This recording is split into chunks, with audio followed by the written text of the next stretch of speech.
Arratsaldeon, muy buenas tardes, jueves 15 de julio, ya saben, comienzan esta noche las nuevas medidas decretadas por el no LABI, porque no hubo reunión del LABI. Si hay nuevas medidas y las vamos a conocer en profundidad, pero no hubo reunión física del LABI asesor, que está prevista para el 22 de julio. Primero, ya se conocen las reacciones a la sentencia del Tribunal Constitucional que declara ilegal el primer estado de alarma decretado en marzo del 2020, un estado de alarma por el que nos confinaban a todos en casa. Entiende el tribunal, se lo comentábamos ayer, noticia de última hora, entendía o entiende por una mayoría mínima que no era la medida adecuada, que tenía que haberse decretado un estado de excepción para poner en marcha esas medidas y no un estado de alarma. Bueno, un pequeñito lío, un pequeño lío que ya ha sido valorado aquí desde Euskadi con la tramitación de las multas impuestas durante el confinamiento. El lehendakari Iñigo Urkullu decía que acataba, pero que no compartía esta sentencia. La acato, pero no la comparto. O se puede decir al revés, no la comparto, pero la acato. No queda otro remedio. Pero no la comparto porque, en principio, de lo que se trata es de intentar llevar a efecto medidas que son absolutamente urgentes, necesarias, para intentar atajar la transmisión de un virus. Estamos hablando de la salud individual y de la salud colectiva. Por otra parte, he de decir que ante lo que fue el anuncio del estado de alarma, la primera reacción que tuvimos es no compartir el estado de alarma, tal y como se planteó. Y dijimos que existía legislación ordinaria y, en su caso, capacidad para también producción legislativa, que sin necesidad de la aplicación de un estado de alarma supusiera también la posibilidad de medidas. Bueno, al final se optó por el estado de alarma por parte del Gobierno español y todas las veces que ha ido al Congreso de los Diputados su ratificación ha sido avalada, sí. Que esta es otra de las cuestiones también de la sentencia. Parece que plantea un estado de excepción frente a un estado de alarma que debería haber sido consultado previamente y llevado al Congreso de los Diputados cuando el estado de alarma en cada una de las ratificaciones ha sido llevado al Congreso de los Diputados. Esta es la primera valoración. La consecuencia es qué va a pasar con las multas. Y ya el consejero de Seguridad, Josu Erkoreka, nos ha facilitado los datos de las multas que se han interpuesto durante todo este periodo. Son multas que están tramitadas, alcanzan las 22.955, de ellas 13.500 interpuestas por la Ertzaintza y otras 9.500 por las policías locales. También hay que añadir otras más que no están cuantificadas, puestas por los ayuntamientos de Bilbao, de Baracaldo y de Vitoria, que tienen un proceso sancionador propio de las denuncias en el estado de alarma. La mayoría de estas multas están aún en plazo de reclamación o cobro. Hay otras que han sido abonados por los sancionados y que alcanzan el 1,5 millones de euros. Esto en lo que respecta a la decisión del Tribunal Constitucional. Pero bueno, los datos en Euskadi y en el resto del Estado respecto a los contagios son malos. Estamos inmersos en la quinta ola. En Euskadi ya sumamos 1.217 positivos en las últimas 24 horas. Son cifras que no se alcanzaban pues allí por la tercera ola, pues lo cifran como en abril de este año, ya saben, y luego profundizaremos que la mayoría de ellos corresponden al colectivo de los más jóvenes. Y este aumento que supuso, pues que en la noche de ayer, porque ya ellos más o menos a nivel de gobierno vasco, a nivel del Departamento de Salud ya tenían estos datos de una alta incidencia de contagios, pues obligó o animó a poner en marcha un nuevo decreto, Entonces vamos con este nuevo decreto que entra en vigor esta medianoche, que prohíbe en términos generales las reuniones nocturnas en los espacios públicos. También veta los eventos sin medidas de prevención. Gobierno vasco decidía abordar la actual situación de la creciente propagación del coronavirus, actuando sobre aglomeraciones y reuniones sociales, botellones y fiestas no organizadas, e incidiendo en el uso obligatorio de las mascarillas y el cumplimiento de las medidas de prevención. Como decimos, esta noche entran en vigor estas medidas que, de forma resumida, contempla las siguientes modificaciones. Primera, prohibir la permanencia en grupos de personas no convivientes o en aglomeraciones de personas entre las 12 de la noche y de a las 6 de la mañana en parques, jardines, playas, zonas deportivas, otras áreas al aire libre y espacios públicos, y prevé la posibilidad de que los ayuntamientos u otras autoridades actúen sobre esos espacios para ordenar su uso. También se prohíben los encuentros, fiestas o eventos en interiores o en exteriores cuando supongan aglomeración de personas sin aplicación de protocolos y medidas preventivas en vigor. Segunda modificación: desde las 12 de la noche y hasta las 6 de la mañana, la utilización de parques, jardines, playas, zonas deportivas, pistas de patinaje y sitios similares, además de puertos, paseos deportivos, va a quedar restringida al mero tránsito o para sus propios usos profesionales o económicos. Quedan, por tanto, totalmente vetadas las aglomeraciones y grupos de personas en ello en horario nocturno. Era el Lehendakari, y esta misma mañana, también el que resumía en 53 segundos estas nuevas medidas y el porqué. Es, efectivamente, que se tome como prohibición, la excesiva interacción social y, por lo tanto, el agrupamiento de personas en determinados ámbitos que se dan, y intentando también que un horario establecido como es el de las 12 de la noche hasta las 6 de la mañana suponga también una interpretación para aquellas personas que puedan ser usuarias de ese tipo de horarios en esa interacción social, de que hay un riesgo, de que existe un riesgo. La medida de control será entre la colaboración entre lo que es la Ertzaintza y la policía local, la policía municipal, en aquellos casos donde pueda ser, evidentemente. Bueno, una última intervención del Lehendakari Iñigo Urkullu, intervención, opinión o detalle. Pues lógicamente habla de que hay que cumplir las medidas, no solamente estas, las nuevas que entran en vigor, sino además las preventivas, todas las que indican, entre otras cosas, que es obligatorio el uso de la mascarilla. Cumplamos las medidas preventivas.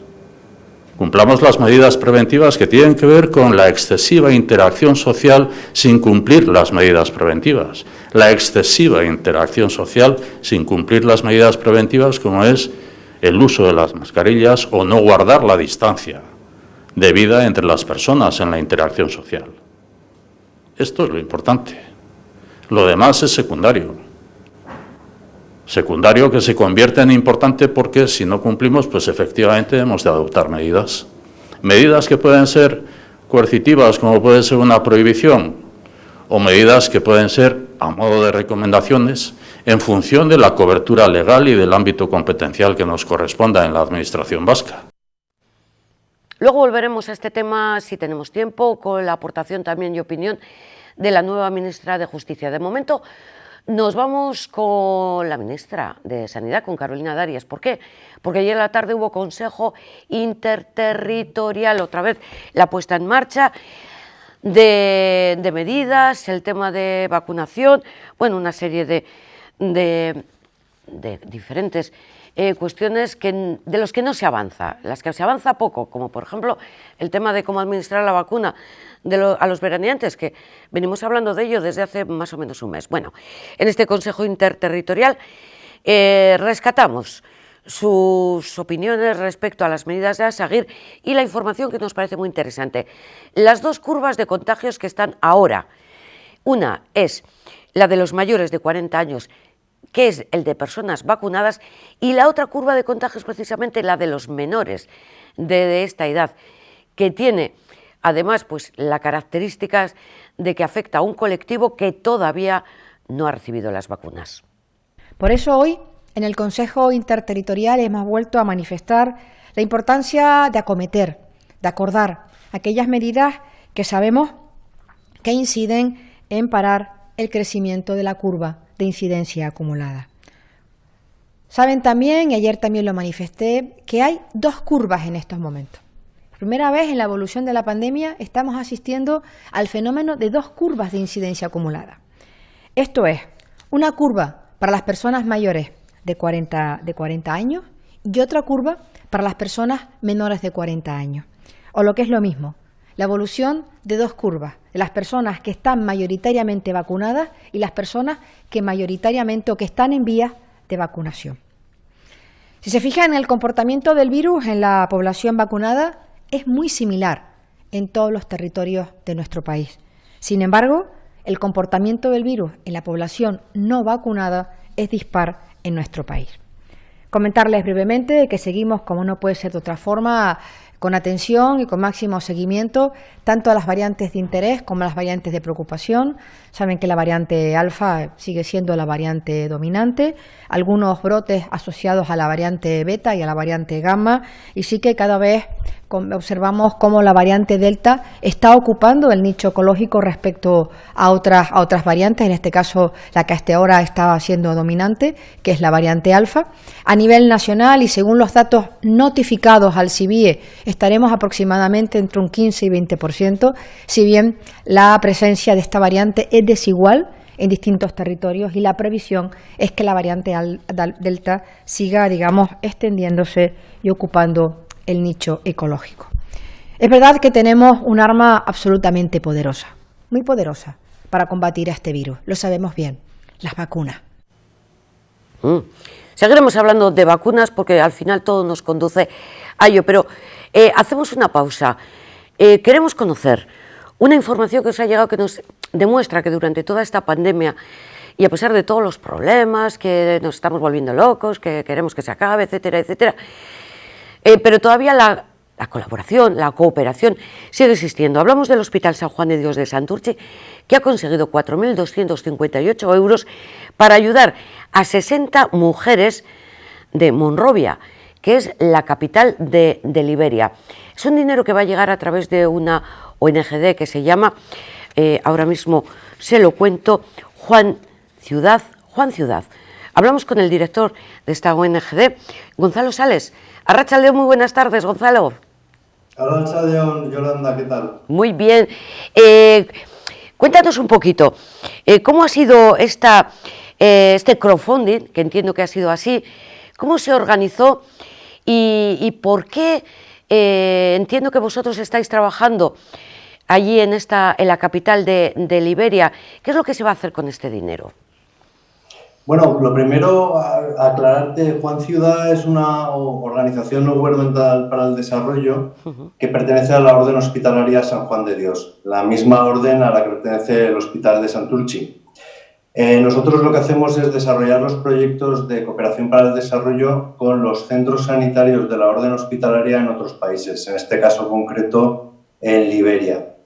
El programa en concreto, bueno, se ha recaudado mucho más que este dinero, ¿no? Porque la red de amigos de San Juan de Dios del Hospital de Santurce, que son más de 700 personas voluntarias que trabajan recaudando fondos para ayudar a la clínica de New Crew Town, que es una clínica que la Orden tiene en el barrio de New Crew Town. Es un barrio de unas 200.000 personas aproximadamente, lo que llamaríamos aquí chabolista, en unas condiciones muy precarias, tanto económicas como a nivel de salud, pues lo que hace el Hospital de Santurtzi y la Red de Amigos de San Juan de Dios es apoyar con fondos programas de desarrollo que realizamos tanto en la clínica de New Town como en el Hospital Católico de San José, que también pertenece a la Orden Hospitalaria. En este año, esta red de amigos han recaudado unos 6.500 euros aproximadamente, pero lo impactante es que este grupo de personas voluntarias, desde 2009, han apoyado con más de 250.000 euros todas las actividades que se desarrollan en Liberia. Y este nuevo programa para el que se ha destinado esta nueva aportación económica, ¿exactamente qué es lo que se va a hacer? ¿Cómo se va a empoderar a estas 60 mujeres? Sí, bueno, desde la clínica de New Town, es una pequeña clínica que además el gobierno vasco en 2009 nos ayudó a reconstruir, ¿no? Es una clínica que lleva desde el año 1972 funcionando, pues atendemos a la población circundante de este barrio de New Town. Entre ellos, el último año, por ejemplo, pues atendimos a 600 madres gestantes, mujeres embarazadas, a las que prestamos atención, les hacemos seguimiento del embarazo, etcétera. Entre este grupo de mujeres que se acercaban, pues nosotros somos conscientes de que nuestra misión es darles acceso al derecho que tienen a la salud, pero no podemos olvidar otras circunstancias que contextualizan sus vidas y es la paupérrima situación económica en la que están. Entonces decidimos impulsar un programa de emprendimiento con 60 mujeres que fueron seleccionadas por estar en las condiciones más precarias para enseñarles a realizar abalorios, bolsas de papel, incluso jabón, que ellas puedan vender en el propio barrio y con ello mejorar la economía doméstica de sus casas, que en ocasiones es carente de ingresos. Pensemos que Liberia tiene una renta per cápita de 550 euros al año, mientras en España tenemos 30.000. Con esto nos hacemos una idea de la magnitud, ¿no?, que es la pobreza y el empobrecimiento en este país. Me imagino que a esa situación de pobreza hay que añadirle el hecho de ser mujer, con lo cual ya entiendo que tenemos el cóctel perfecto pues para no poder salir de esa situación de una forma propia, sin ayuda, como en este caso podéis otorgarles vosotros.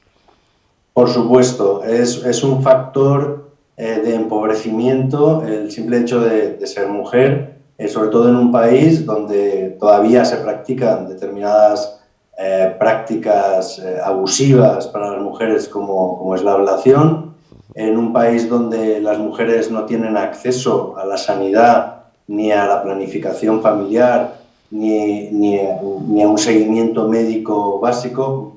Te voy a dar un dato, Yolanda. Mientras en España tenemos un médico por cada 1.000 habitantes, en Liberia, que es un país de 5 millones de habitantes, hay 150 médicos. Es decir, hay un 0,00013 médicos por cada 1.000 habitantes. Evidentemente, el hecho de ser mujer te penaliza muchísimo más y por ello nos enfocamos en este tipo de programas al fortalecimiento de las mujeres para que puedan empoderar sus recursos para obtener ingresos adicionales en condiciones muy mínimas. Los hombres tienen acceso pues, a las pesquerías, que es un país que tiene pesquerías, o a las plantaciones de caucho, es decir, tienen un acceso al empleo no mucho mejor que las mujeres, pero sí que tienen algunos accesos. Las mujeres están absolutamente carentes de ningún tipo de acceso al mercado laboral. Ahora que me has hablado del hospital, de la pequeña clínica, si aquí nos quejamos del coronavirus, ¿cómo se está viviendo allí el tema de la COVID-19, de los contagios? ¿Llegan las vacunas? ¿Hay instalaciones para tratar a las personas que cogen la enfermedad? Bueno, en tu pregunta se contienen muchas respuestas, ¿no? Es decir, mira, para que te hagas una idea, nosotros hemos publicado en nuestra revista Entre Todos un artículo de Chema Vera, que era exdirector ejecutivo de Oxfam Internacional, que ha tenido a bien escribir un artículo sobre las vacunas. Mientras un joven norteamericano tiene 100 oportunidades de vacunarse a día de hoy, 100 oportunidades, en África se ha vacunado un 1% de la población. Estamos hablando de 1.500 millones de personas en el continente africano. El acceso de la vacuna tiene varios condicionantes. Uno es el mantenimiento de la cadena de frío, que es muy difícil.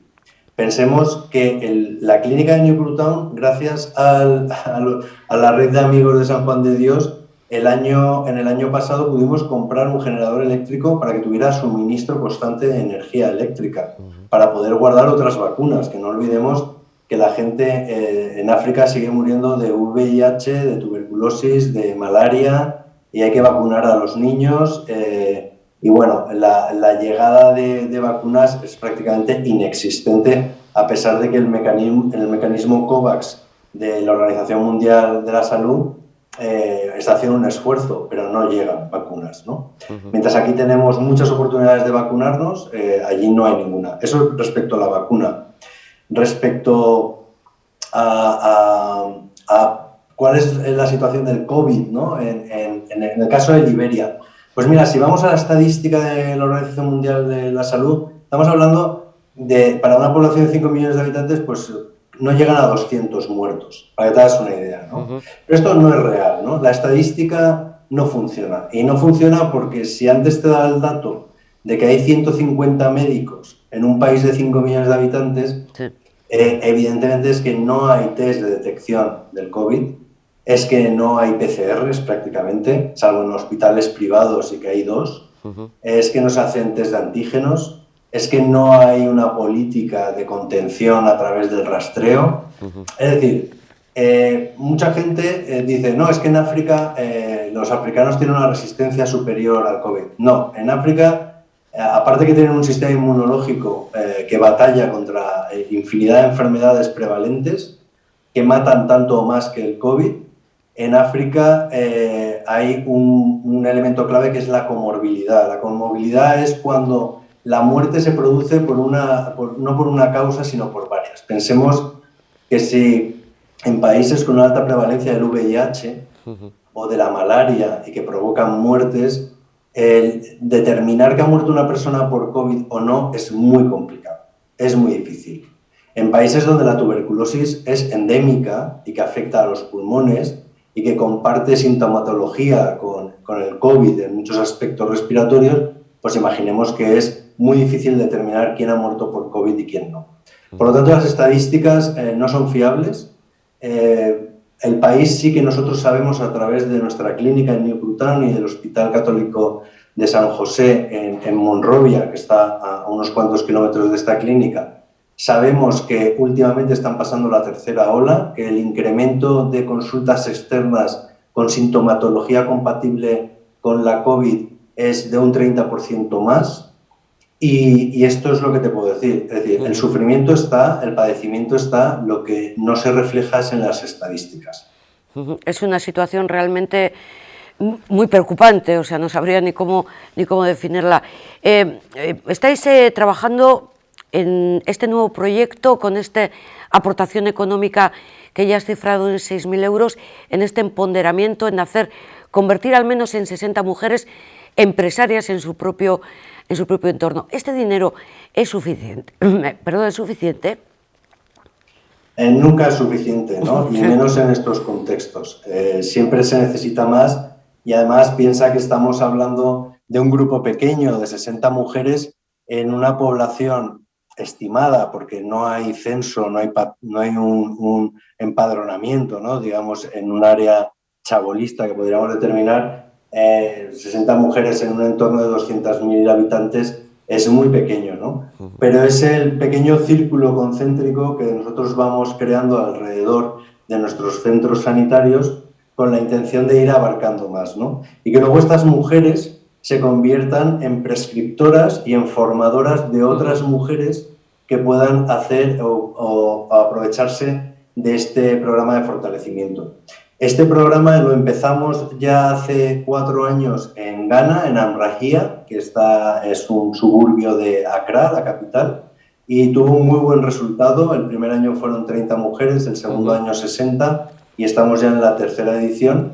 Y la verdad es que es una satisfacción gigantesca el ver los testimonios de estas mujeres, el vivir con ellas allí, el que ha supuesto el tener una simpleza tal como el poder vender sus propias manufacturas en el mercado local o puerta a puerta a través de sus comunidades, y cómo eso ha impactado en que tengan recursos económicos para una mejor nutrición de sus hijos o para un mejor cuidado de ellas mismas, ¿no? Y esto, bueno, nunca es suficiente, pero vamos haciendo, ¿no? Y de una manera eficiente, bastante eficiente en la implementación del proyecto.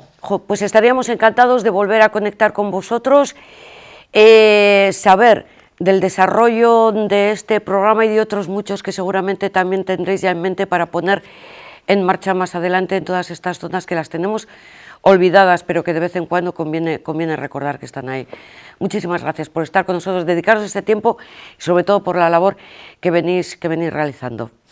Eskerrik asko a ti, Yolanda, y al programa. Muchas gracias. Eskerrik asko, muchísimas gracias. Él es el director de Juan Ciudad, organización, la ONG de desarrollo, que está desarrollando esta labor allí en la capital de Liberia para conseguir que al menos 60 mujeres puedan salir un poco de esa situación de pobreza.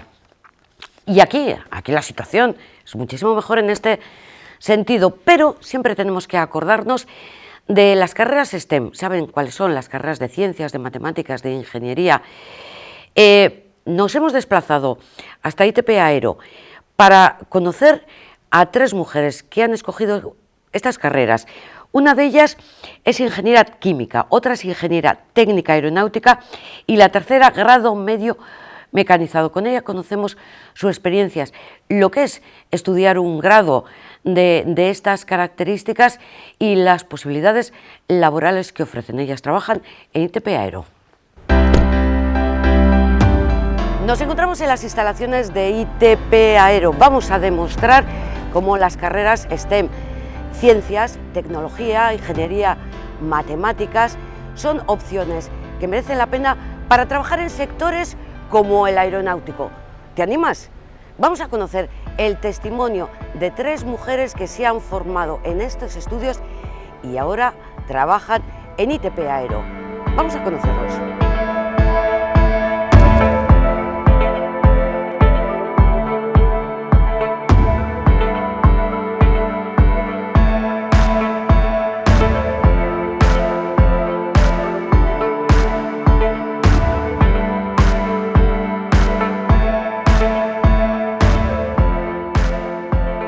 En mi caso no tenía muy claro qué es lo que quería estudiar cuando fuese a la universidad. Lo que sí que sabía era que me gustaban las ciencias y la química en concreto siempre se me había dado bien y al final me decanté por empezar ciencias químicas en mi caso. Pues yo desde siempre la verdad es que soy una persona como muy enfocada en, ¿no?, lo lógico, lo industrial, cómo funcionan las cosas. Tengo la mente bastante cuadrada, por suerte o por desgracia, y entonces siempre ha sido algo que me ha apasionado mucho, todo lo relacionado con matemáticas, física, ingeniería, entonces algo que desde siempre he tenido muy claro. Y recuerdo 2 años antes de que tuviera que ir a la universidad, estaba en casa viendo la tele y salió un reportaje de, pues no recuerdo si era de tema aeronáutica o tema espacio, y fue cuando se empezó a oír de Pedro Duque y dije, eso es lo que quiero hacer, ingeniería aeronáutica. A ver, anteriormente había estudiado otras carreras, bueno, otros estudios, pero veía que no me llenaba, no me gustaba. Algunos los dejé porque veía que no es lo que yo quería dedicarme, y otros los terminé por no dejarlos. Tenía mucha curiosidad por el tema del mundo del mecanizado y entonces lo reflexioné y lo pensé y por eso me decidí a estudiar mecanizado.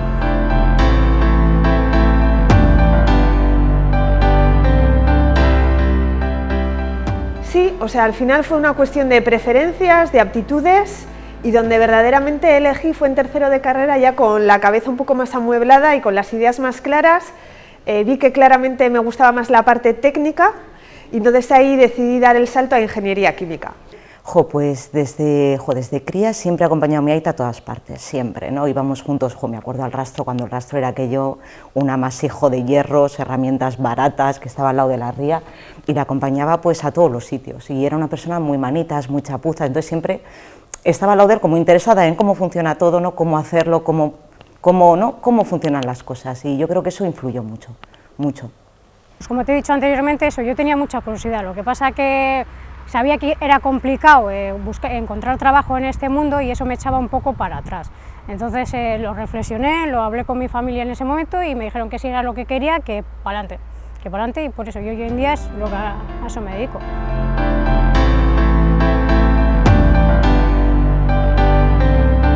Bueno, yo desde hace 2 años soy jefe de proyecto dentro de la familia de Integrales, pero lo cierto es que toda mi trayectoria en ITP Castings ha sido ingeniero de proceso, ¿vale? Desarrollando tecnología muy unida a los estudios que he realizado. Pero estos 2 últimos años, ya como jefe de proyecto, lo que vengo realizando es la gestión del desarrollo de nuevos productos que son, en nuestro caso, son fundidos de superaleaciones que finalmente acaban en la turbina de gas del motor. Pues en ITP soy técnico de calidad. Entonces yo trabajo con todos aquellos productos que compramos y vendemos sin hacer ningún tipo de reprocesado en la casa, ¿no? Entonces trabajo tanto con clientes como con proveedores, por lo tanto tengo una visión súper amplia de todo lo que hacemos en ITP externas o en ITP Aero, ¿no? Y es súper enriquecedor porque ves cosas muy diferentes, me toca viajar también por temas de auditorías, conoces gente distinta, procesos distintos, industrias distintas y la verdad es que es algo súper enriquecedor. A ver, ahora mismo yo soy operera de CNC, estoy en producción en el taller y me dedico a manejar las máquinas que fabricamos las piezas. Metemos la pieza y controlamos que se fabrique como nos pide el cliente. Controlamos que no haya ningún problema, hacemos mediciones, controlamos las cotas, entonces a eso me dedico, a montar, desmontar, a controlar los centros de mecanizado y torno vertical.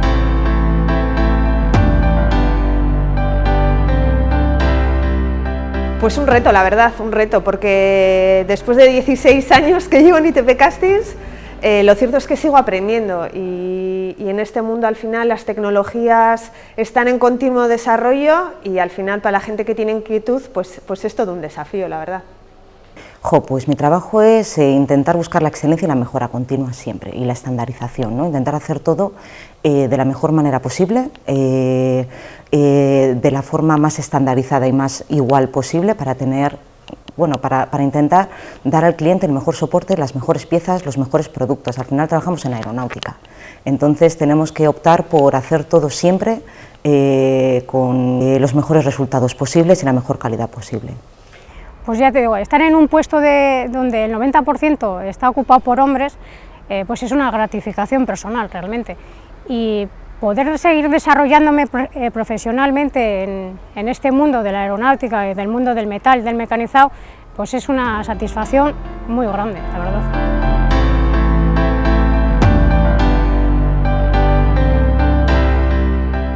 Pues lo primero, que elijan lo que realmente les guste, que no se pongan limitaciones y para aquellas que, pues como me pasó a mí, que no lo tenían muy claro, que bueno, un poco transmitir tranquilidad, que al final surgen oportunidades que te van reorientando a lo que más te encaja. Ese ha sido mi caso, lo cierto. Pues realmente, a ver, lo más importante es estudiar algo que te gusta, que te apasione, que te motive y que no te vaya a cansar. O sea, al final, este tipo de carreras son carreras duras, ¿no? Requieren de mucho esfuerzo, de mucho tiempo, no es algo estudiar y ya está, ¿no? Es entender lógica y dedicarle tiempo y esfuerzo. Entonces, si es algo que te gusta, hay que tirar para adelante. O sea, yo recuerdo cuando le dije a mi madre, quiero estudiar ingeniería. Perfecto, estupendo. Quiero que sea ingeniería aeronáutica. ¿Qué? ¿Pero qué leches es eso? ¿Ya tiene salida? ¿Ya tiene? Digo, ama, no sé si tiene salida o no, pero es lo que quiero hacer. De hecho, nos dieron un consejo cuando en el colegio trataron todo el tema de a ver qué carreras se podían hacer, dijeron, no os guiéis nunca por lo que tiene salida ahora o por lo que tiene tirón ahora. O sea, realmente pensad en algo que queráis hacer y que os guste, que os llene y que os motive, porque el día de mañana no sabéis las oportunidades laborales que va a haber. Hoy puede haber muchas, mañana puede haber ninguna. Y yo la verdad es que estoy súper contenta con la elección que hice. Pues eso, que estén tranquilas, reflexionen, que piensen si se ven trabajando en eso y que tomen ellas mismas las decisiones, que no se dejen influenciar por comentarios negativos, por ejemplo, por si se quieren dedicar a un mundo que realmente sea de hombres. Si ellas quieren eso, para adelante, y que si se equivocan no pasa nada, que se puede volver a buscar otra opción. Tengo un trabajo en equipo que es súper gratificante, estoy contenta. Es duro, como cualquier otro trabajo, entiendo, pero al final del día, no sé, te sientes contento con lo que haces. Y a mí me han acogido muy bien y me están enseñando y evolucionando estoy.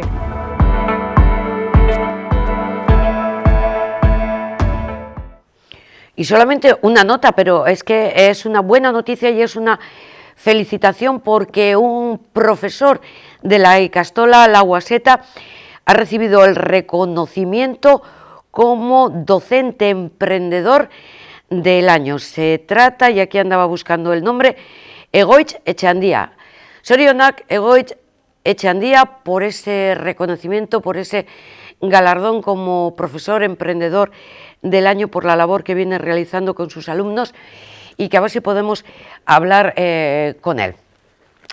Tiempo ahora para conocer los datos que nos ha deparado la COVID en Euskadi. Se lo avanzábamos al principio del programa porque Euskadi ya ha entrado en la zona roja tras sumar 1.217 nuevos casos, lo ven ahí en sus pantallas. Ayer se hicieron 11.449 test diagnósticos, de los que 1.217, repetimos una vez más porque la cifra ya nos asusta, han dado positivo. En Álava han sido 154, en Vizcaya nos llevamos la palma con 511 nuevos positivos y también Guipúzcoa, que se está sumando a Vizcaya, 502 nuevos. Situación en los hospitales. Ayer 31 personas ingresaron por COVID en planta. En las UCIs hay actualmente 28 personas con COVID.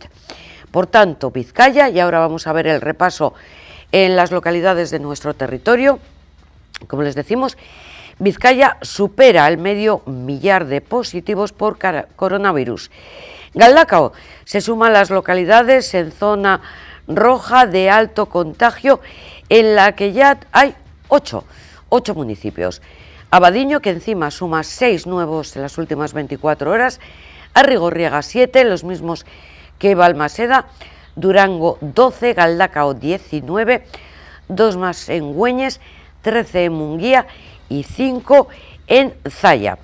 Además, de forma genérica les avanzo que localidades como Abanto Ciervena, Baracaldo, Basauri, Bilbao, Guecho, Gorliz, Leioa, Ortuella, Portugalete, Santurchi, Sestao, Sopela y Trapagarán, por ejemplo, tienen ya una tasa de incidencia superior a los 300 casos por 100.000 habitantes, lo que significa que se sitúa en la zona naranja. Vamos con un pequeño repaso también por algunos de estos municipios que, como les decimos, no descartamos que puedan entrar en zona roja, como siga así. Mañana viernes, Bilbao suma 132 nuevos casos, Baracaldo 49, 14 en Sestao, en Portugalete son 15, 19 en Santurchi, 5 más para Trapagarán, los mismos que Ortuella, Abanto 2 nuevos positivos, Musquis y Ciervena 1 nuevo positivo cada uno, 15 en Erandio, 17 en Leioa y 33 en Guecho.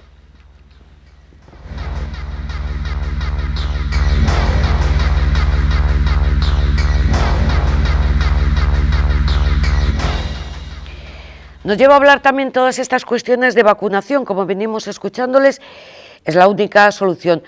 No nos han facilitado desde el Gobierno vasco, desde Osakidetza, los datos de vacunación. Sí tenemos en general los datos del Estado, como decimos, tras esa reunión del Consejo Interterritorial celebrado en la tarde de ayer. En términos generales, 60% de la población tiene una dosis. Las previsiones son que para la semana que viene el 50% esté vacunado. Por tanto, el 50% con las 2 dosis. Además, llegan mayor número de vacunas, 2,2 millones de dosis se esperan recibir. Se va a incrementar también, entre ellas, la llegada de la vacuna Moderna.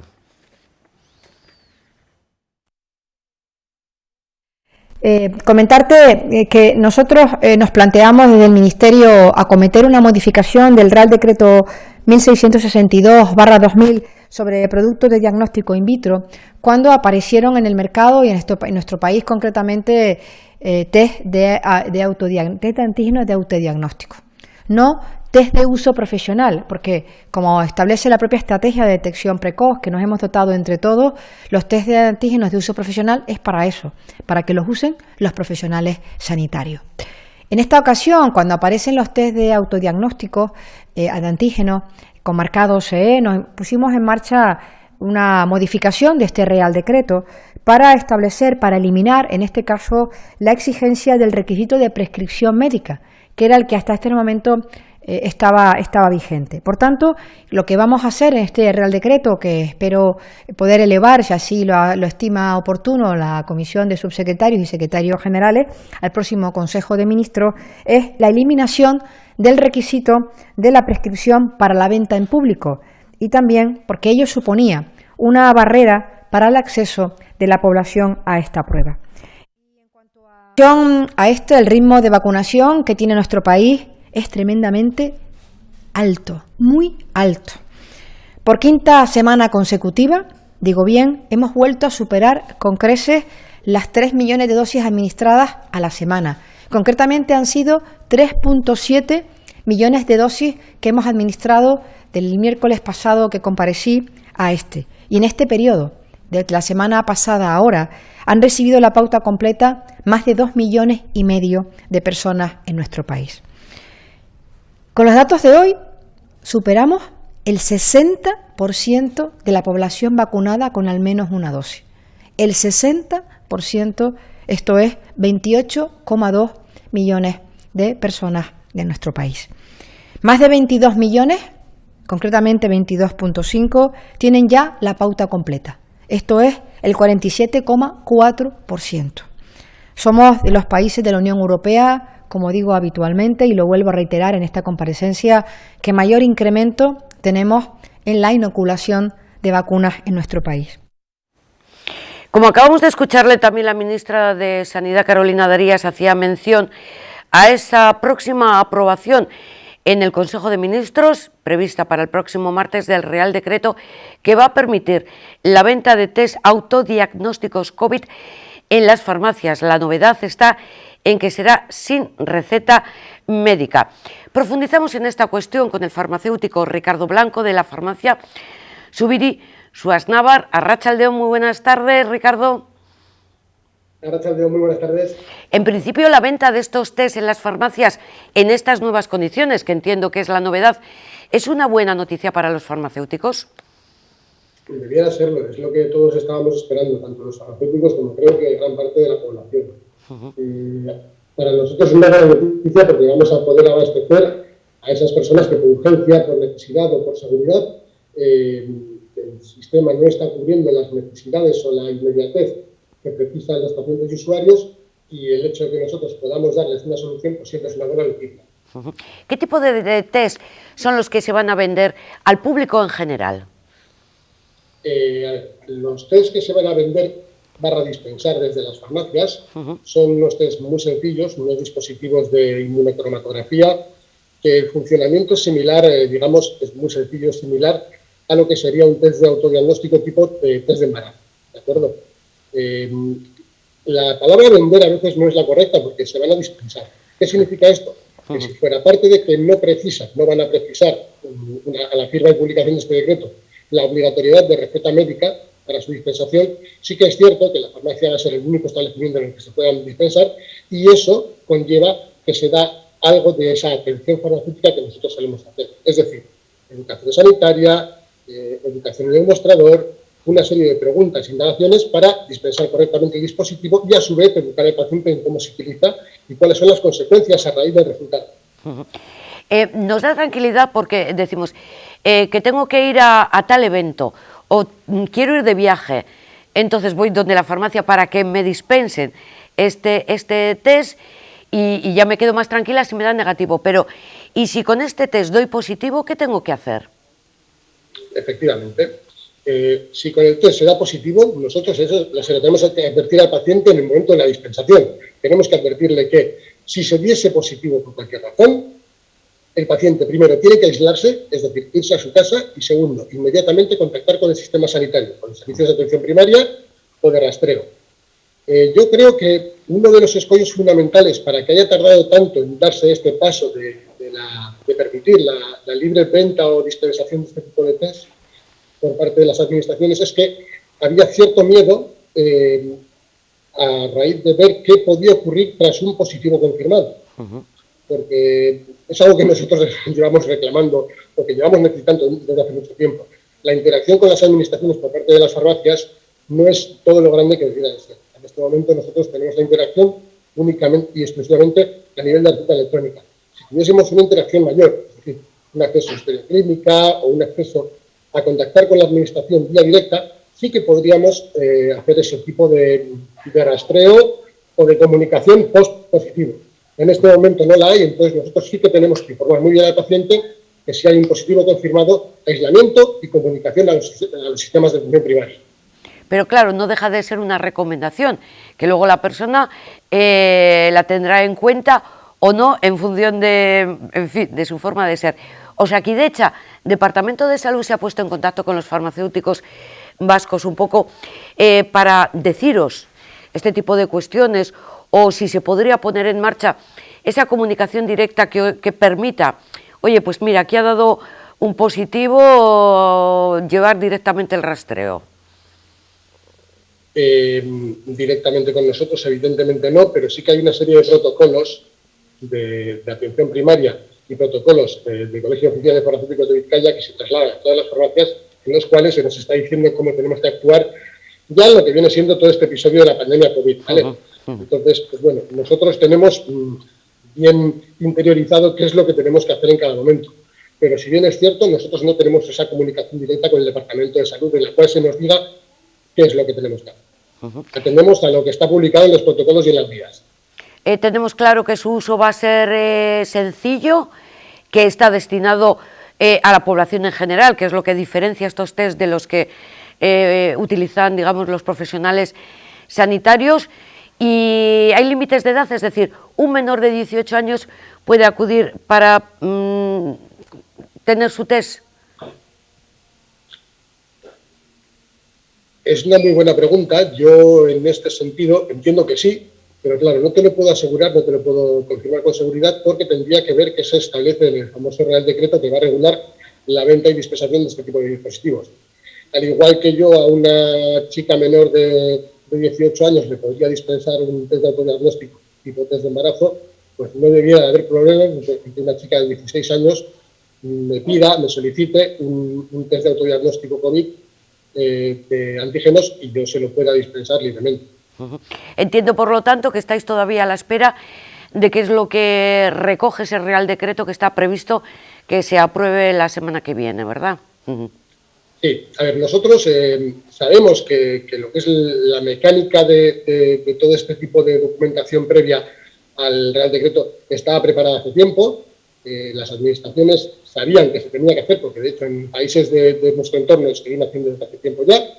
Era necesario, es bueno para la población, es bueno para las farmacias, es bueno para todo el mundo y en cierto modo estamos todos preparados. De hecho, aquellas farmacias que aún no disponen de los test físicamente, pues se van a poder hacer con ellos en cuestión de horas. Estamos preparados, sabemos cómo hay que hacerlo, cómo hay que dispensarlos, cómo funcionan, para qué son, cuáles son las consecuencias. Estamos listos para la publicación del decreto y la aceptación de la orden. Pues Ricardo, muchísimas gracias y estaremos pendientes de cuáles son esos cambios que puede tener o digamos un poco la letra pequeña. En cualquier forma nos parece muy interesante y que nos puede dar además muchísima seguridad y dejarnos mucho más tranquilos. No te he preguntado qué grado de efectividad se prevé. Tienen una muy buena calidad y su precisión y su fiabilidad está en torno al 96-98%. ¿Vale? O sea, al ser un test de autodiagnóstico, esto siempre tiene aquella convalidación de cómo lo realice el paciente, porque no lo está haciendo un profesional sanitario, lo está haciendo el paciente como autodiagnóstico que es. Entonces, si se siguen las instrucciones correctamente, si se toma la muestra correctamente, si se manipula correctamente, en torno al 96-98% de eficacia tienen casi todos los test que están en el mercado. De acuerdo, pues nos quedamos con toda esa información y, a lo dicho, estaremos pendientes de conocer las modificaciones o los avances que se den. Muchísimas gracias por dedicarnos, como decimos siempre, este tiempo y por la labor que realizáis ahí en las farmacias, hombre. Muchísimas gracias a vosotros, un placer. Un abrazo muy fuerte desde aquí, desde Tele7, Ricardo, y ampliamos este agradecimiento a todos farmacéuticos y farmacéuticas. Un último apartado relacionado con la COVID, porque hoy ha tenido lugar el homenaje de Estado, un homenaje que se ha celebrado con la presencia del presidente del Gobierno, no solo de todas las autoridades. De Euskadi y de Cataluña, por ejemplo, no ha habido representación. Estas son las imágenes de este acto que presidían los reyes en el Palacio Real. De esta manera, España rinde tributo a las víctimas de la pandemia, reconoce al personal sanitario en un homenaje centrado en la esperanza. Como decimos, los reyes de España, Pedro Sánchez, representantes del Ejecutivo, de las comunidades autónomas, también familiares de 102 trabajadores del sector sanitario fallecidos desde el inicio de la pandemia, procedentes de todo el país. En su nombre ha intervenido una cirujana, el hijo de un jefe de servicio, todos ellos fallecidos, y la primera persona vacunada en España, Araceli Hidalgo, de 97 años de edad, que también ha intervenido en este acto. Condecorar a 120. Quiero mandar un mensaje a todos los grupos sanitarios que con su trabajo y esfuerzo han salvado muchas vidas y están salvando. También se lo doy a los de las enfermeras, a enfermeros, los de las ambulancias, los de la cabeza, para que todos hagan bien su trabajo. A los jóvenes les digo que respeten la pandemia, a los jóvenes. Les mando un mensaje también a todas mis compañeras, a todos los trabajadores de la residencia de Los Olmos, de Guadalajara, y nada más.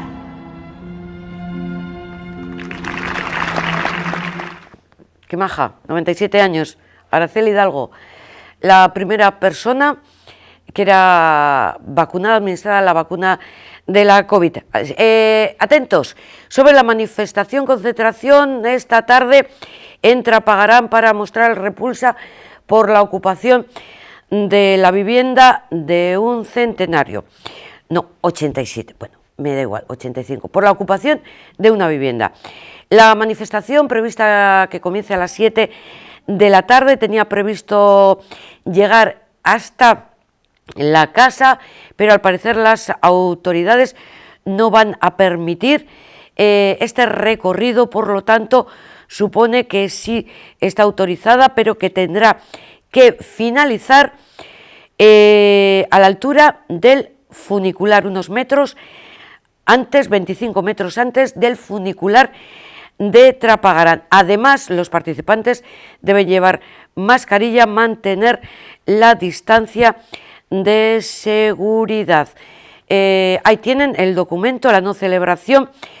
Bueno, nos imaginamos qué quiere decir en estas condiciones. Efectivamente, los términos que marca la resolución podría suponer, ahí lo ven, apreciarse como un derecho, como actuación ilícita. Por tanto, penal. No pueden, por tanto, portarse tampoco o utilizarse pancartas, lemas ni eslóganes que supongan amenaza o intimidación a estas personas. Repetimos, nos estamos refiriendo a la concentración, a la manifestación que tendrá lugar esta tarde en el municipio de Trapagarán. Dará comienzo a las 7 desde el Ayuntamiento de Trapagarán, en repulsa, en condena por la ocupación de una vivienda. Como recuerdan, les informábamos ayer de cuál era la situación en Cantabria y las nuevas medidas más restrictivas a poner en marcha, medidas que entrarán en vigor esta misma noche. Vamos a analizar con la Asociación de Hostelería de Cantabria cómo valoran la nueva situación que se pone por delante. Ángel Cuevas, presidente. Arratsaldeon, muy buenas tardes. Arratsaldeon, muy buenas tardes, Ángel. Hola. Hola, muy buenas tardes. ¿Teníais conocimiento previo? Ayer el consejero de Sanidad de Cantabria daba cuenta de las nuevas medidas, consecuencia de los contagios de los que no estamos libres en ninguna comunidad. ¿Cómo las valoráis? ¿Como necesarias o no? Bueno, nosotros hacemos dos valoraciones. Por un lado decimos que no nos gusta, lo que nos gusta es trabajar, queremos hostelería segura,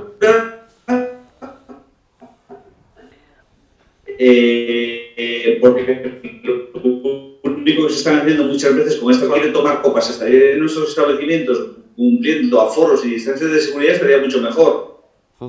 Sí, eso es lo que más nos gustaría, porque lógicamente no hay que olvidar que el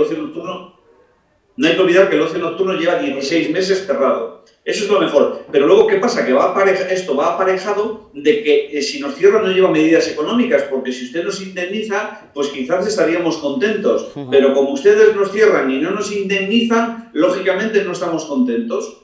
Y ya está, porque para que nos orientemos, un pub que en Cantabria lleva con muchísimas restricciones desde marzo de 2020, como sabemos, a día de hoy ha recibido 6.000 euros aproximadamente de ayudas o indemnizaciones. O sea, estamos hablando en torno a 400, 300 y pico euros mensuales. Entonces, chico, usted nos cierra, ¿cree que es la mejor solución? Muy bien. ¿Dónde están aparejadas las medidas económicas? Ya. Pero con las nuevas medidas anunciadas, al sector de la hostelería, ¿de qué forma les afecta directamente?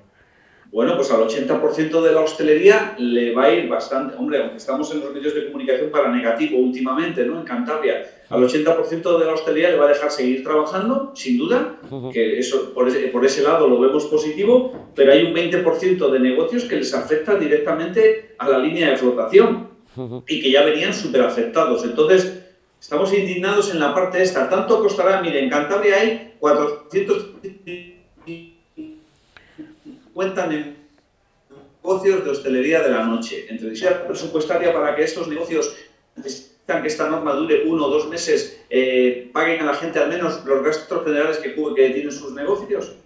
Y luego, pues es que además, con el mismo bolígrafo que rellenan lo del toque de queda, con el mismo bolígrafo que rellenen los importes de las indemnizaciones. De todas formas, recurrieron al Tribunal Superior de Justicia de Cantabria el horario del cierre nocturno. Y, bueno, nosotros... Sí, perdón, termine. No, tengo entendido que la justicia rechazó el recurso que ustedes presentaron.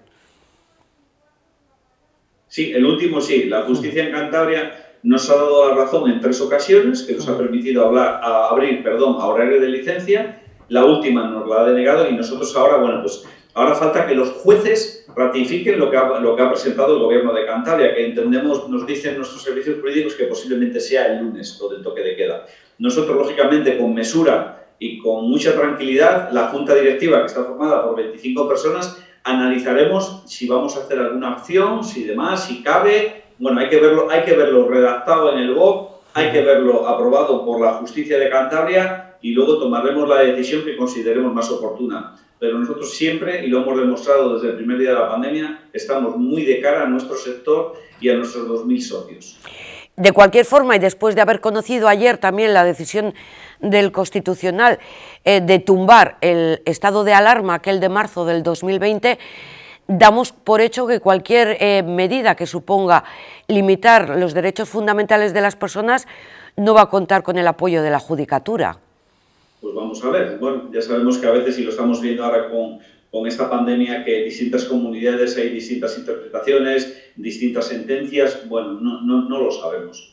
La verdad es que, bueno, pues es una pena que no puedan con el botellón y, bueno, pues se toman medidas que nos afectan a nosotros directamente, ¿no? Yo creo que lo que tenían que ponerse las pilas es las administraciones en intentar poner el botellón, y nosotros además hemos dicho desde el primer momento que cuando se produce un botellón no hay que ir cuando hay 8.000 personas haciéndolo, sino hay que ir cuando empiezan a llegar las primeras personas, que es el mejor momento para poderlo disuadir.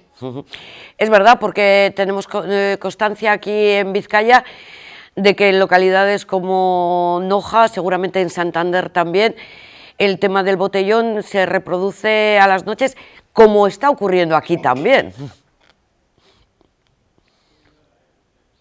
Y que eso sí, nosotros efectivamente Santander y Noja sobre todo, pues es donde más está desbordado todo esto. 343 nuevos casos de contagio en las últimas 24 horas en Cantabria. ¿El tema de la vacunación cómo va? ¿Va lenta? Sí, entendemos que va lenta, porque nosotros ya lo dijimos hace mucho tiempo, que nosotros necesitábamos vacunaciones muy altas para últimos de mayo, primeros de junio, para salvar el verano, y está pasando un poco lo que pronosticábamos. Estamos en el corazón del verano y estamos, pues bueno, pues eso, con una noria, para arriba, para abajo, cierre. No se hacen ustedes idea cómo están llamando los clientes o los posibles clientes a los hoteles, a los apartamentos y a los campings, información anulando, con muchas dudas. Entonces las reservas se han parado. Nosotros llevábamos un ritmo de reservas en nuestra muy bueno, y a partir del 20-25 de junio las reservas se han frenado. Sí que es verdad que por dos motivos, Uno es porque el tiempo aquí en el norte, como bien sabemos y como colegas casi que somos del tiempo, no nos ha ayudado en los últimos 15 o 20 días, añadido al tema del COVID, que nosotros estamos en casi todos los medios de comunicación nacionales desde hace 15 días para negativo. Claro, vacunación rápida la pedíamos desde nuestra asociación y desde las asociaciones nacionales. Urgente, que estaría el 70%, el 80% de la población vacunada para principios de verano. Esto no ha sido y está pasando lo que intuíamos. El turismo se está viendo afectado. Ángel, una junta joven. Habéis incluido a jóvenes en la Junta de la Hostelería de Cantabria. ¿Con qué objetivo?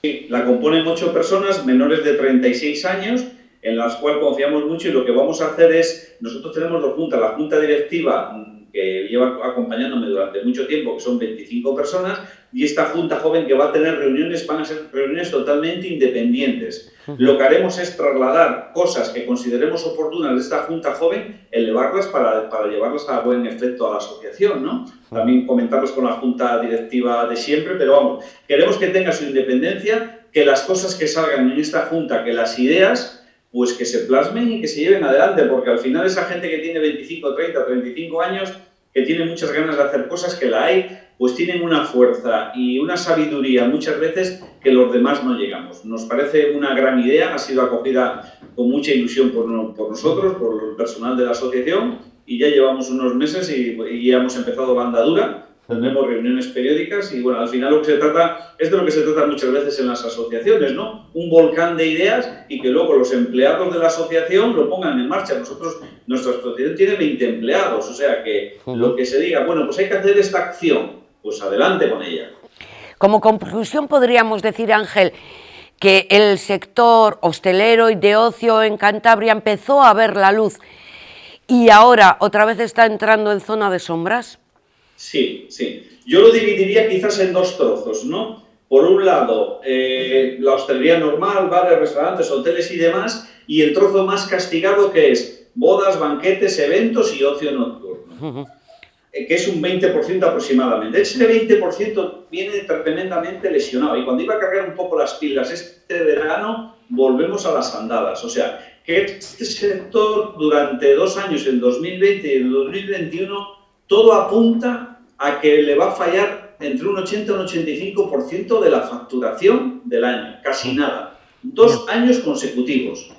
Y luego está el otro sector, bares, restaurantes y cafeterías, que el año pasado facturó el 50%, que también es un trozo, el 50 al 55%, que también es un trozo de pérdida enorme. Y este año, pues todo pinta de que este trozo del 80% de los negocios, pues facture en torno a un 65 y un 70, porque esperamos el verano, que ya casi tenemos claro que no va a ser como el del año pasado, que va a ser inferior, pero que el otoño sea bueno, que cojamos todas las escapadas del Puente del Pilar, de la Inmaculada, de las Navidades y demás. Pero en cualquier caso, para la mayoría de la hostelería del 2021, el descenso pasará muy posiblemente del 30% de la facturación.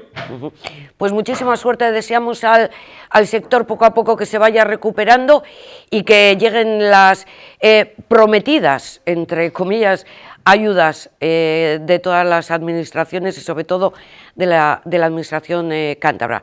Muchísimas gracias, muy buenas tardes y suerte. Gracias a vosotros, muy buenas tardes. Hablábamos con el representante presidente de la Asociación de Hostelería y del Ocio en Cantabria, una comunidad muy afectada en esta quinta ola de contagios. Volvemos y lo hacemos ahora con Crónica Semanal y con un resumen de la información más destacada de esta semana en Vizcaya. Bizkaiko Foru Aldundia. Diputación Foral de Vizcaya. Bizkaia egiten.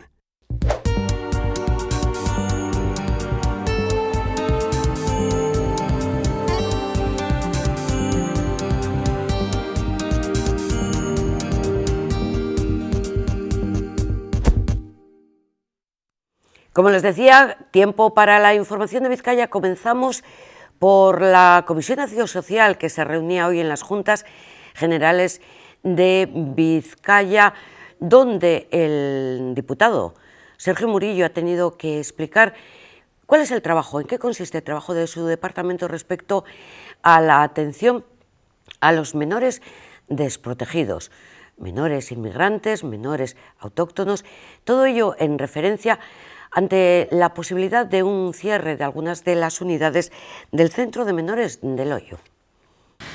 Ya sé que en ocasiones, pero voy a empezar como en otras ocasiones porque quiero que conste en el diario de sesiones los principios que rigen nuestra forma de actuar para no simplificar pues cuestiones que son más complejas que una decisión aislada puntual en un centro concreto. Ya sé que en ocasiones me reitero, pero lo quiero volver a hacer en esta ocasión también. Me parece fundamental que cada vez que lo abordemos, además, conste así. El pasado 5 de marzo, en comparecencia, lo hice por última vez y además traeré algunas frases literales de allí. Hablamos de una red de centros para menores en situación de desprotección y repito que es desprotección lo que sufren y viven esas personas menores que están en nuestros centros. Y nosotros tenemos que darle atención psicosocioeducativa porque estos menores están en situación de desprotección, porque sus progenitores no tienen dificultades para ayudarles a crecer y a ser ciudadanos de pleno derecho o porque sencillamente, como es el caso, no están en territorio estatal. A pesar de que contamos con medidas alternativas al acogimiento residencial, en ocasiones esta es la alternativa y se convierte en el único mecanismo o el mejor mecanismo para la intervención. Y como en otros casos, por la edad avanzada de edad, 16-18 años y expectativas vitales, también suele ser la alternativa más razonable. Y en segundo lugar, quiero subrayar el concepto de red. Cada centro residencial es parte de una red de menores, de centros de menores en situación de desprotección, que se adapta en tamaño y características para responder a la realidad que en cada momento tienen los menores y las menores en situación de desprotección. La red se dota de más o menos plazas, de más o menos centros para menores en desprotección, cuando más menores o menos menores necesitan esta respuesta. Y esta red se especializa su respuesta con mayor intensidad en la intervención psicológica, social y educativa en función de las características y las expectativas de los y las menores que debemos acoger. Y digo debemos porque la protección de las personas menores de edad en situación de desprotección es una obligación legal para esta Diputación. No es una opción, sino una obligación. desde la normativa estatal hasta la Convención de Naciones Unidas sobre los Derechos de las Niñas y de los Niños de 1989. Las situaciones de desprotección son una realidad en Vizcaya y tienen que ver con los resortes para el apoyo, socialización y crianza de estos menores y estas menores, pero también, en el caso que nos ocupa especialmente, con las tendencias migratorias en cada momento. En este sentido, la red de hogares y centros es cada vez más especializada en términos generales y buscamos un ajuste permanente de los perfiles. En la solicitud de comparecencia, las señoras de Madariaga e Ilardia preguntan concretamente sobre la planificación del departamento. Eso es sobre lo que me preguntan. Para el redimensionamiento de la red de atención a menores extranjeros sin referentes familiares y en lo que respecta concretamente al centro de Zabaloeche. Vaya por delante que contamos con una red especializada para atención a los niños y niñas adolescentes. No contamos con una red especializada para atención a niños y adolescentes migrantes sin referentes familiares. Lo que tenemos son algunos centros que están especializados en perfiles que por criterios de edad y expectativas vitales cumplen esa función. Me refiero concretamente a los de preparación a la emancipación para mayores de 14 años y los pisos de emancipación para mayores de 16 años. No nos lo hemos inventado nosotros. Están definidos en el artículo 6.1, letras C y D, respectivamente, del decreto 131/2008, desde el 2008, del 8 de julio, regulador de los recursos de acogimiento residencial para la infancia y la adolescencia en situación de desprotección social. Porque efectivamente estos menores están en procesos de emancipación. Esta es su expectativa. Cuando digo expectativa me refiero a esa expectativa de emancipación. Y tienen generalmente un elemento objetivo, más de 16 años. En este concreto caso, sobre la planificación y la realidad actual de la red, tenemos 7 recursos de preparación a la emancipación y 8 unidades de pisos de emancipación en unidades semiautónomas, lo que denominamos semiautónomas. En total, son 286 plazas convenidas de atención a menores migrantes y referentes familiares, 286. La red en esta tipología de centros está dimensionada para responder a los y las menores que actualmente tenemos, está suficientemente dimensionada para responder a los menores que actualmente tenemos en guarda y tutela. Nuestro criterio sobre la red es el que les trasladé en la comisión de marzo de Acción Social. Esto y mucho más ha dado de sí esta Comisión de Acción Social celebrada en Juntas Generales. Ayer había pleno ordinario y en el transcurso del mismo al diputado de Hacienda, José María Iruarrizaga, le tocaba explicar las modificaciones del decreto que marca las obligaciones respecto al IVA, al impuesto valor añadido. Le escuchamos. El Decreto Ley 7/2021 de 27 de abril de transposición de directivas de la Unión Europea en las materias de competencia, prevención de blanqueo de capitales, entidades de crédito, telecomunicaciones, medidas tributarias, prevención y reparación de daños medioambientales, desplazamiento de trabajadores en la prestación de servicios y defensa de los consumidores. Asimismo, en este Real Decreto Ley se introducen medidas adicionales relacionadas con el COVID-19. El propósito fundamental de dichas modificaciones es el de finalizar la transposición de la Directiva 2017/2455 del Consejo de 5 de diciembre del año 17, por la que se modifican a su vez 2 directivas, la Directiva 2006/112 y la Directiva 2009/132, en lo referente a determinadas obligaciones respecto del impuesto sobre el valor añadido para las prestaciones de servicios y las ventas a distancia de bienes, así como la Directiva 2019/1995, por la que se modifica la Directiva 2006/112 en lo relativa a las ventas a distancia de bienes y a ciertas entregas nacionales de bienes.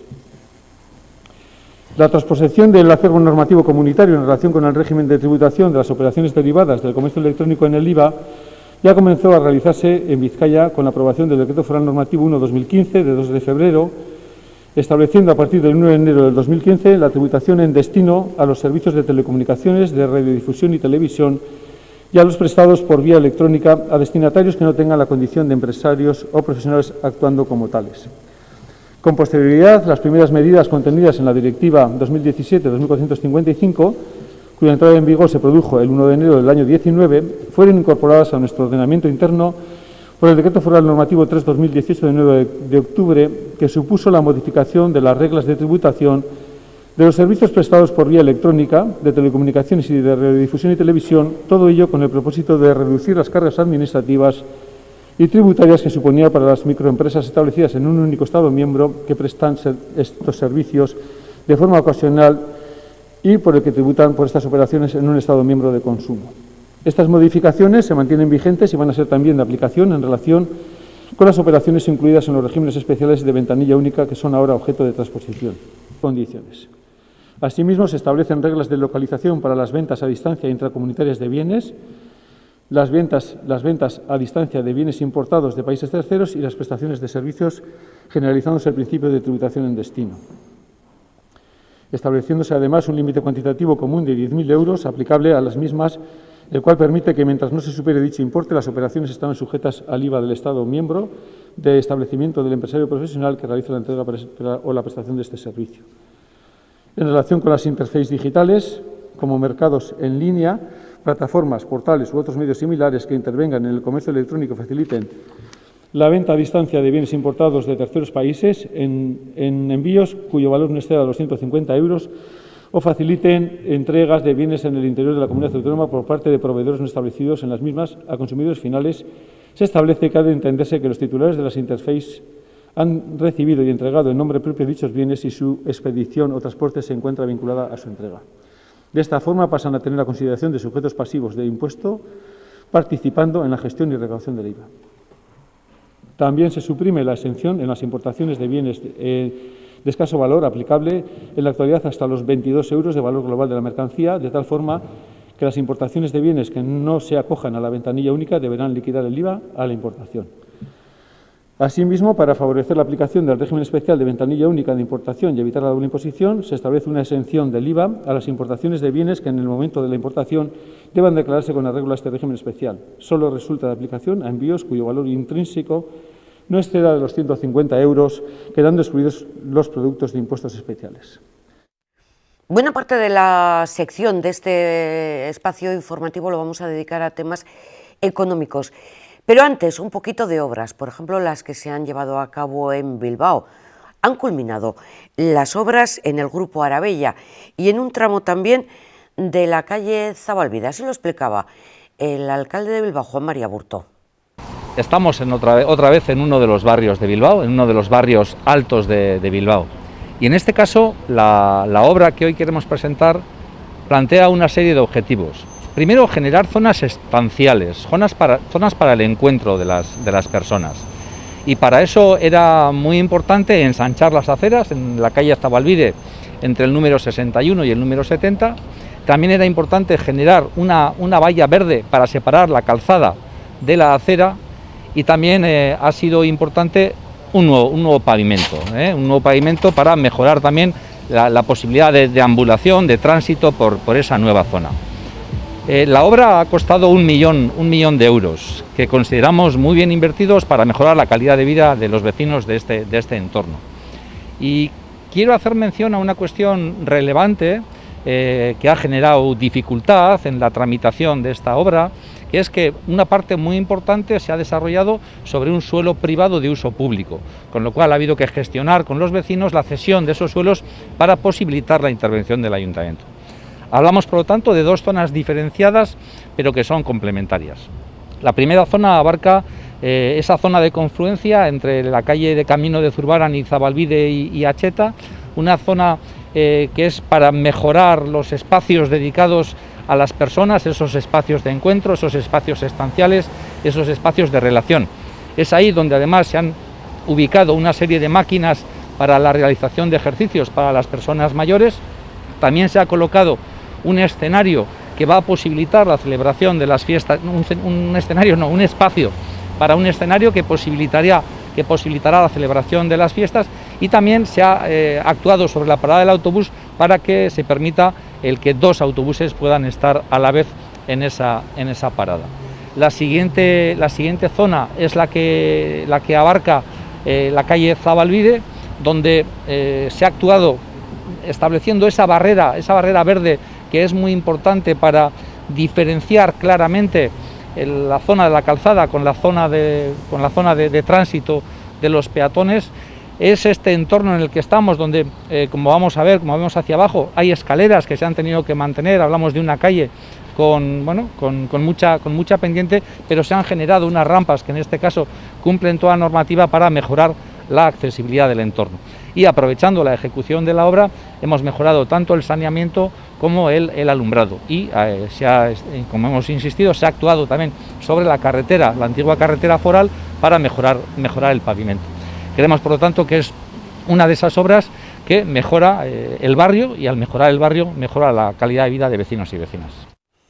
Por cierto, que el Ayuntamiento de Bilbao vuelve a poner en marcha una nueva campaña de prevención y sensibilización con el lema Bilbao sin agresiones sexistas.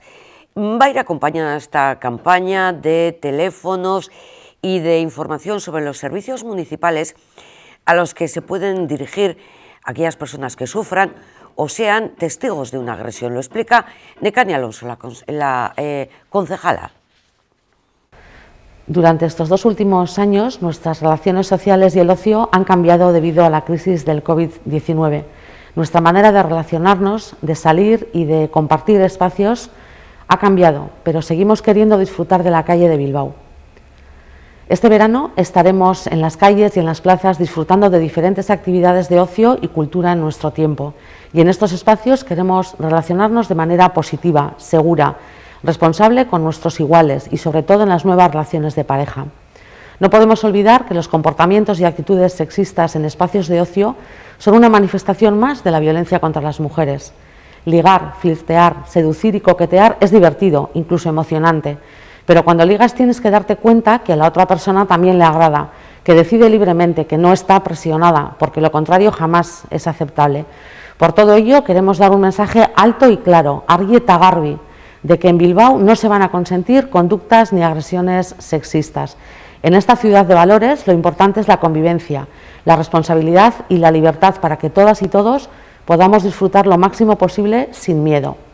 No solo rechazamos cualquier tipo de agresión sexista, también rechazamos la complicidad del entorno social, las risas, el silencio, la infravaloración o el cuestionamiento, que son comportamientos y actitudes cómplices de quien agrede y permiten un ambiente de impunidad ante las agresiones.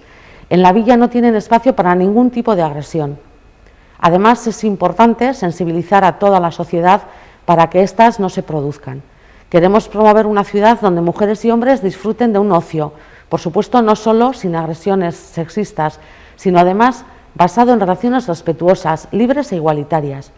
Por ello, este año también queremos concienciar de las agresiones y de la importancia de dar una respuesta social y colectiva cuando se produzca cualquier tipo de agresión, es decir, actuar frente a las agresiones cuando éstas se producen y no callarnos, mirar hacia otro lado y, por tanto, ser cómplices. Ponemos a disposición la guía ante agresiones sexistas, disponible en diferentes idiomas, euskera, castellano, francés e inglés, y en versión digital en la web y descargable en vuestros dispositivos móviles.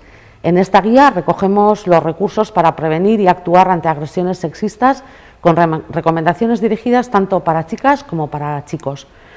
Además, podemos utilizar también la aplicación móvil de Era Stop, Agrestop, para comunicarnos con la Policía Municipal en caso de sufrir o ser testigo de una agresión. Bilbao, una ciudad sin agresiones sexistas. En Bilbao lo tenemos claro.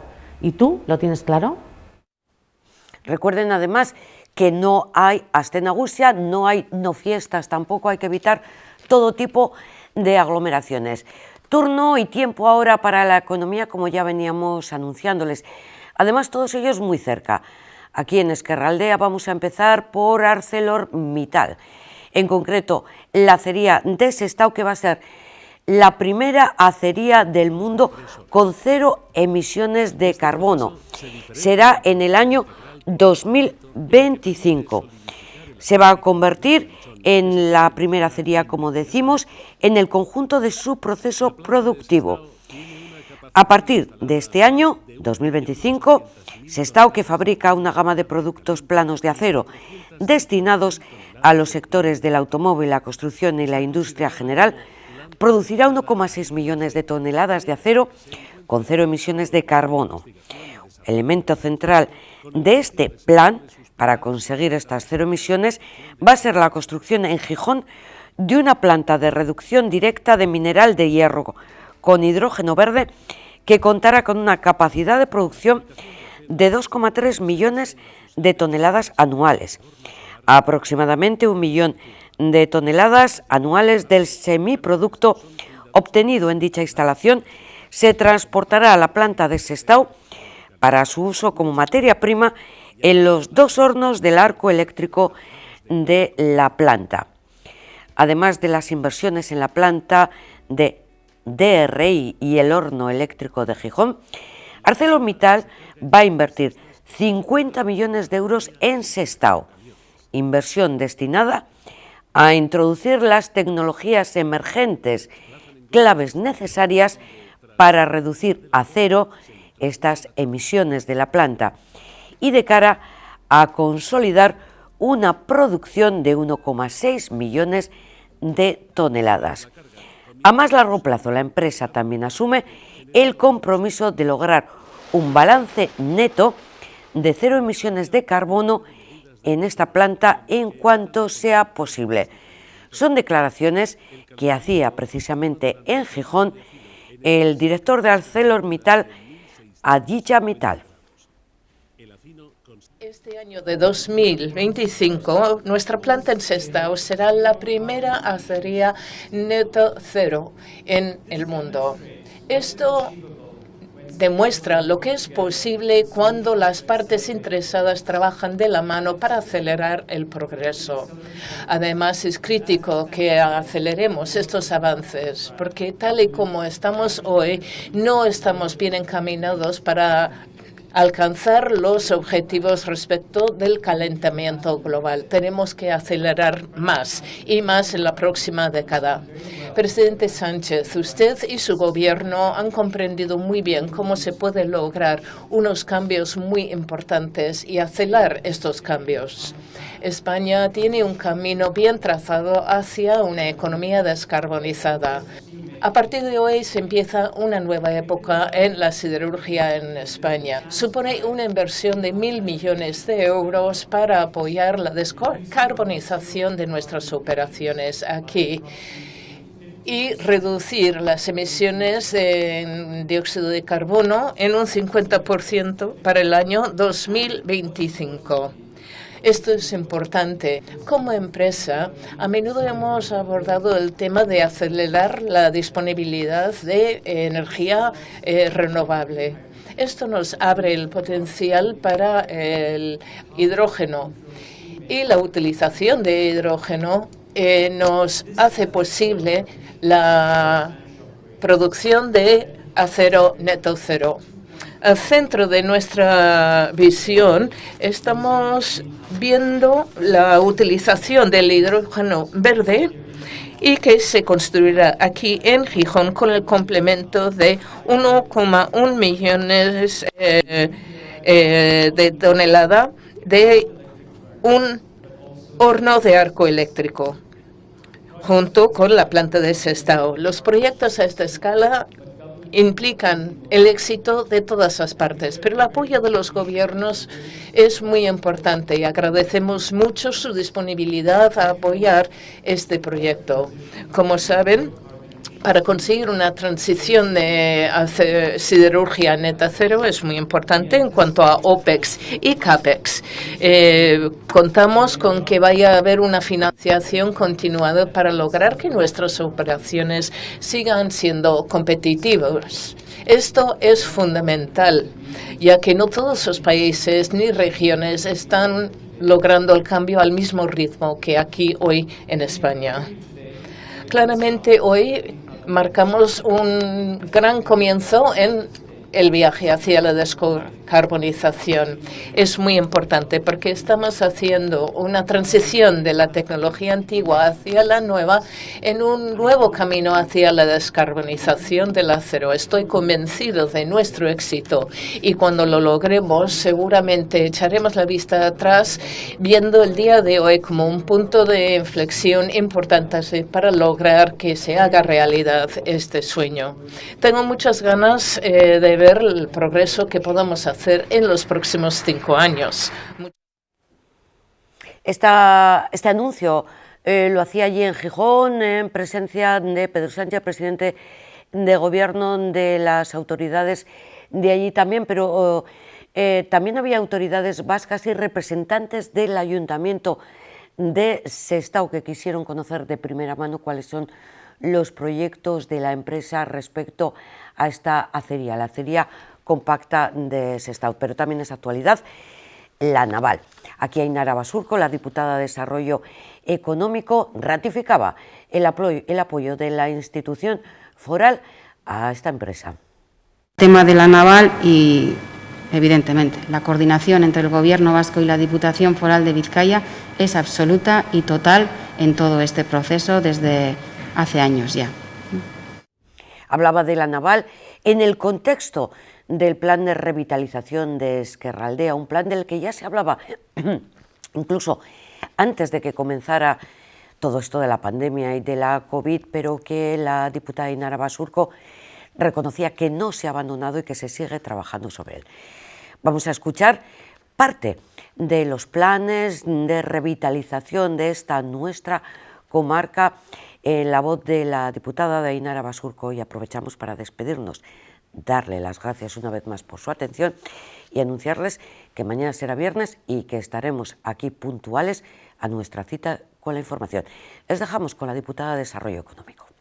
Ezkerraldea, Meatzaldea o Enkarterri presentan unos indicadores de empleo, de actividad económica, de sociales, etcétera, por debajo de la media de Vizcaya es una evidencia y, de hecho, el mandato del Parlamento vasco surge por ello, ¿no?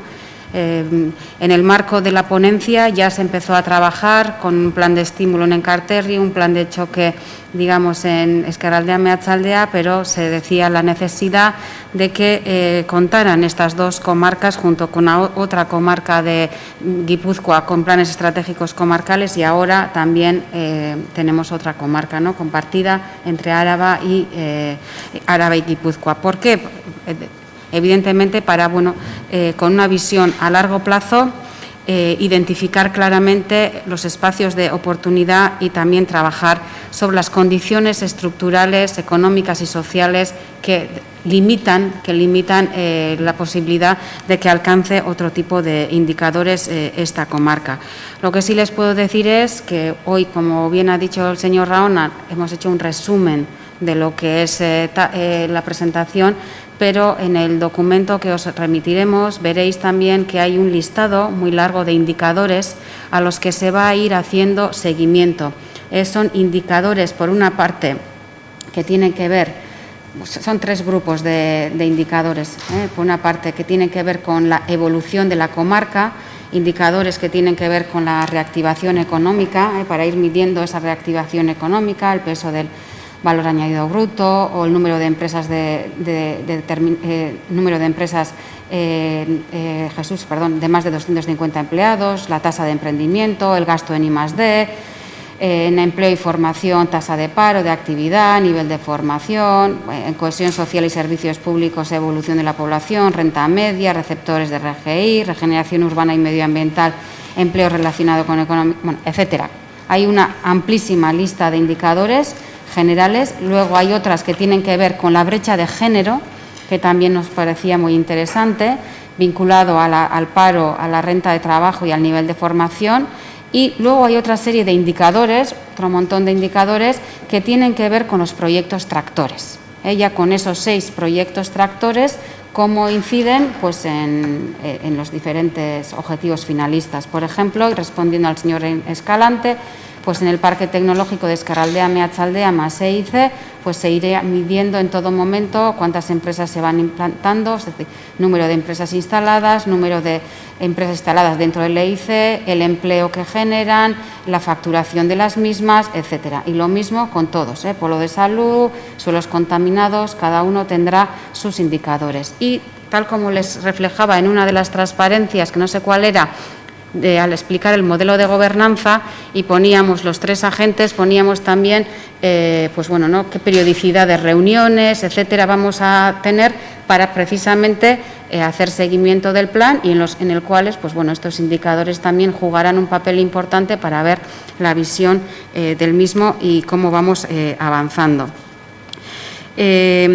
Luego preguntaban también, importante creo, en relación a la participación y que quieran que les diéramos más datos. A ver, el órgano fundamental ha sido el grupo motor de trabajo, donde hemos confluido el Gobierno vasco, Diputación y los ayuntamientos. Cuando digo Gobierno vasco y Diputaciones, con la visión global, es decir, si bien en este caso ha sido el Departamento de Promoción Económica el encargado de dinamizar el proceso de elaboración del plan y de un poco llevar el liderazgo a nivel de Diputación de este plan, pero en todo momento hemos estado coordinados y pidiendo información y haciendo análisis conjunto con los diferentes departamentos de Diputación, y se refleja, como habéis visto también en los recursos, pues que los recursos proceden de diferentes departamentos. Lo mismo con el Gobierno vasco. El Gobierno vasco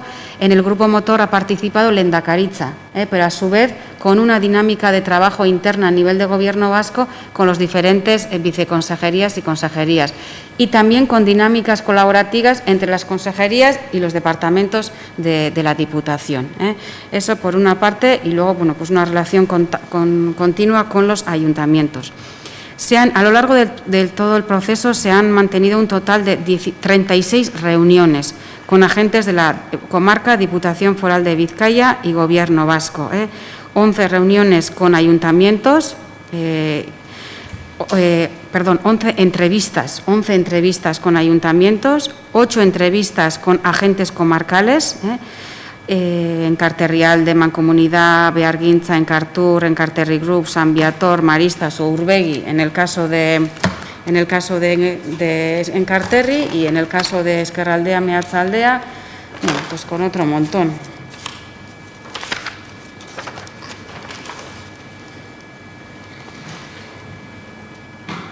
Bueno, son 5 o 6 hojas de contactos. Bueno, voy a poner como ejemplo, si nos importa, en Carterri, y luego os podemos mandar la información.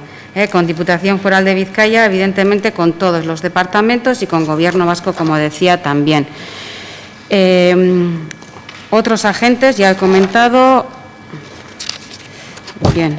Y luego se han desarrollando también dinámicas participativas con asociaciones.